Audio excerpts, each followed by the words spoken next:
Hey, Mike, how's it going today? Hey, Frank, good to see you. Good, man. Another week. Yeah. So, what'd you do this week? Oh, great week. I actually had clients in town from Wisconsin. So that was cool. did they bring you some cheese? No, but my fun fact, my parents were married in Wisconsin. Fun fact. Yep. Here we go. We're doing Fun Fact Day. Yep. Right on. But, yeah, I mean, good week running around, kind of. They're trying to find a winter getaway, and Arizona seems to be the spot for that, Hell, especially from Wisconsin. Exactly. I don't know much about it, but the 70s show I loved. Oh. That was a great show, my God. Love that show. Oh, yeah. That was a good one, Kelso. Kelso. Freaking Eric. Yep. Red was my favorite. Oh, he's like, the dumbass. quintessential dad. Yeah. You know what I mean? That conservative, hard-ass dad. Yeah, just gotta work hard. The idea that we create and think of when we think... See, that's what media, that's what television, movies, it does. It gives us these ideas that we form, and judgments that we make. It's also so like... funny. And not understanding these principles we've been talking about over the... over the course of our podcast. Yeah. But we don't understand the principles. We literally turn into red. Oh. And I think by watching that show, it brings to light the humor in it. Because when you think about it, people live that way, and it's not really funny. Unconsciously. But when you watch it, it's funny. It really is funny because you realize, my God, we're choosing to do that. Well, and the irony in it. Well, the weird part is, people will watch certain characters and see themselves in it. Yeah. And embrace it, kind of laugh about it and be like, yeah, that's how I am. Yeah. And it's so funny because it's like, whoa, do you see that it's a character? Yeah. It's a character. And they play into it. And it's kind of like, no. The point is to see it all. You can let that go. Yeah. You don't have to be in the role.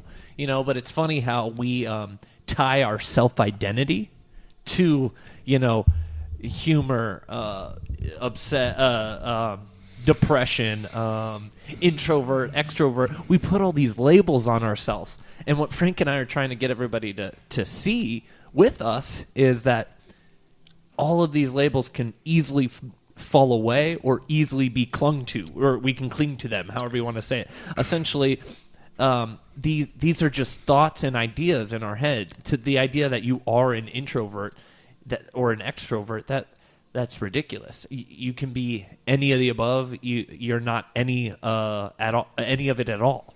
You know what I mean? Yeah, and we have the ability to transform the energy. So if you can go from introvert to extrovert, but it's understanding that keeps us from being enslaved to it.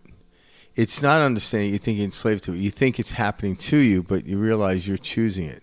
Because there are some people that come in that they come to an understanding they're naturally an introvert or naturally an extrovert. And there's nothing wrong with that because that's the character persona. But it's the witnesser who you really are. So then it's like, yeah, I feel more comfortable being an introvert. It's like, okay, play that. But there's no reason you can get out of that. We just want you to see that, it's you part don't have of the to associate with that role. No. It's an awareness to the experience. Yeah, and once you step back from it, you actually you can play the role even more intricate and better, just like a great actor does. Mm-hmm.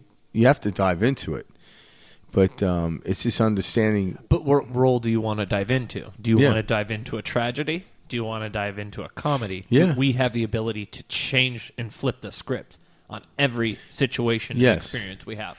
And that's the point of perspective shift. Yeah, and I think a lot of it, some people, I heard somebody talk about this, that, and again, this is maybe a metaphor, or probably there's an accurate description of this. I don't know. I'm taking it more of a metaphor because I can't fully prove it. But they said in the past when humans came here, they had a storyline to fulfill. They came in with a certain attribute and a storyline to fulfill.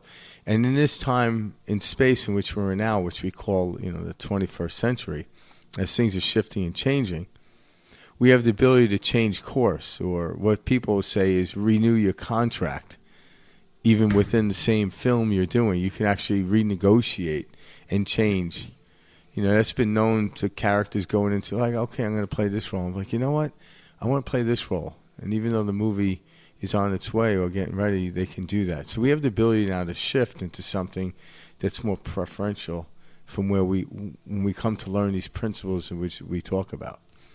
So then we choose that, or you could simply just stay within the character in. One isn't better than the other. Well, when you understand the principles and how it works, you would never choose to go down such a painful or chaotic road. Well, you don't know. Why is a Navy SEAL choosing Navy SEAL? Oh, I guess I don't know. I could never Because consciously be like, man, I really want to make think about myself this. sweat right now. Joaquin Phoenix chose to be the Joker. It's a very dark role.